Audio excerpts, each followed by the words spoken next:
يا مساء الفل عليكم حبايبي، ازيكم عاملين ايه؟ انا امنيه سامي. لسه اول مره يشوفني ما ينساش يعمل لايك وسبسكرايب عشان يوصلك كل جديد. وصفتنا النهارده بقى كيكه هشه وغرقانه باللبن، وهي كيكه التريليشيه التركيه، او زي ما بنقول عليها في مصر المسخسخه. انا قبل كده عملت لكم على القناه طريقه عمل المسخسخه بس باستخدام اي نوع كيك عندك. كيك قديم بقيت عندك محدش بياكله، كيك جاهز انت شارياه. النهارده بقى هوريكم الطريقه الاصليه لعمل كيكه التريليشيه. هي الكيك بتاعها بيبقى اسفنج زياده وهش وطري كده، بتبقى فيها كمية اللبن كتيرة جدا. يلا معايا عشان نشوف الطريقة بالتفصيل.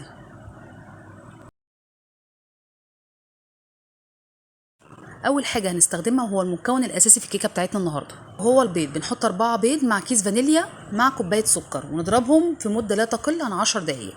ويا ريت نمشي بالمقادير بالظبط، ما نقللش البيض تماما، هم 4 بالظبط، ما نقللش عنهم. ونفضل نضرب لحد ما الخليط بتاعنا يبقى هش وكريمي كده. في ناس بتحب تفصل الصفار عن البياض وبتعمل الصفار لوحده والبياض لوحده، لكن عادي هديك نفس النتيجة. لو انتي الخلاط بتاعك ما فيهوش نقطة مية خالص، ناشف تماما، هديكي زي النتيجة زي انتوا شايفينها دي. احنا عايزين نوصل ان الخليط بتاعنا يبقى كريمي زي ما انتوا شايفين. هنستخدم بنفس المعيار اللي استخدمناه في السكر، هنحط كوباية وربع دقيق وننخلها كويس جدا. وما ننساش هنحط معاهم كيس بيكنج باودر وننخله معاهم برضو. هنجيب بقى معلقه خشب او سيليكون ونبدا بقى نقلب بالراحه جدا علشان ما نخرجش الهواء اللي في العجينه بتاعتنا.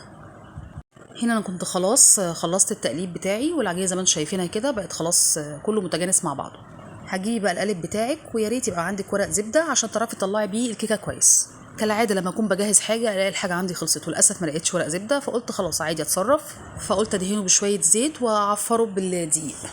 في الوقت بقى اللي بجهز فيه الكيكه بفتح على الفرن بحيث يبقى سخن معايا. في المرحله دي بقى بحب اطلع الهواء كله اللي موجود في العجينه، فبجيب فوطه واتنيها اتنين وابدا زي ما انتم شايفين بالراحه كده اهبط الطاجن بالراحه. يعني خدوا بالكم لحسن الطاجن يتكسر او الرخامه تتكسر معاكم، فعشان كده بنحط فوطه تحتها متنيه اتنين.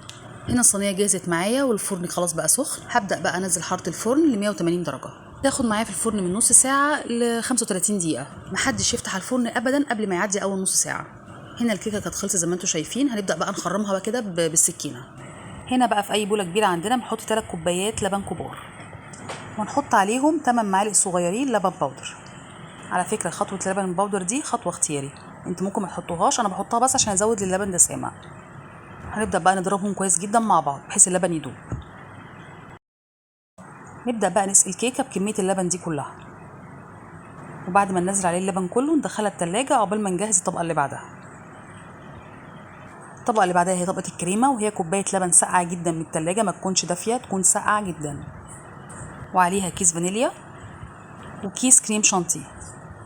ولو عندك قشطه حطي معلقتين قشطه، بجد بتدي طعم روعه، بس للاسف كالعاده خلصانه عندي. هنا كنت نسيت احط اللبن البودر، طبعا بحط 3 معالق لبن بودر، ونضربهم كويس جدا لحد ما نوصل للسمك الكريمي.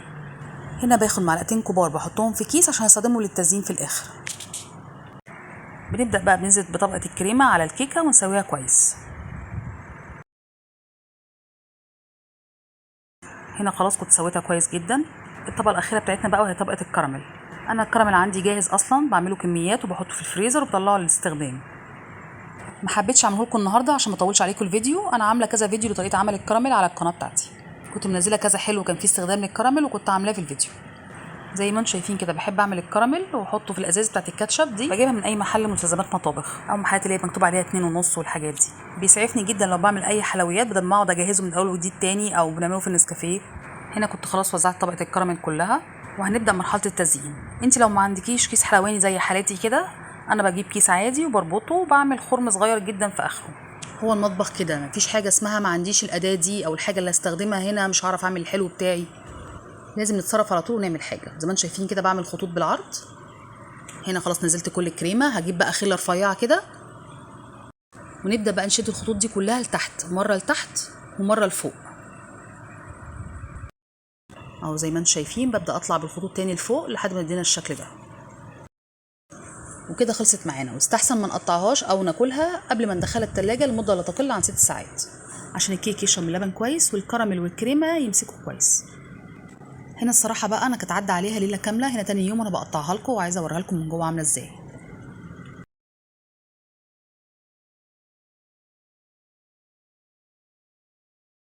كانت غرقانه لبن وطعمها بجد، ده انا بتفرج عليها دلوقتي هي وحشتني قوي، وطريه جدا وجوسي بجد، كانت حاجه يعني عظمه. هنا بحاول اقرب الكاميرا واوريكم طبقه الكيكه وهي مليانه لبن، وطبقه الكريمه وهي ماسكه نفسها وفيها الكراميل، بجد كانت تحفه. وبكده فيديو النهارده يكون خلص، ويا رب يكون عجبكم. ولو عجبكم ما تنسوش تعملوا لايك وسبسكرايب عشان يوصلكم كل جديد، واستنوني ان شاء الله المره الجايه في اكله جديده ووصفه جديده. سلام.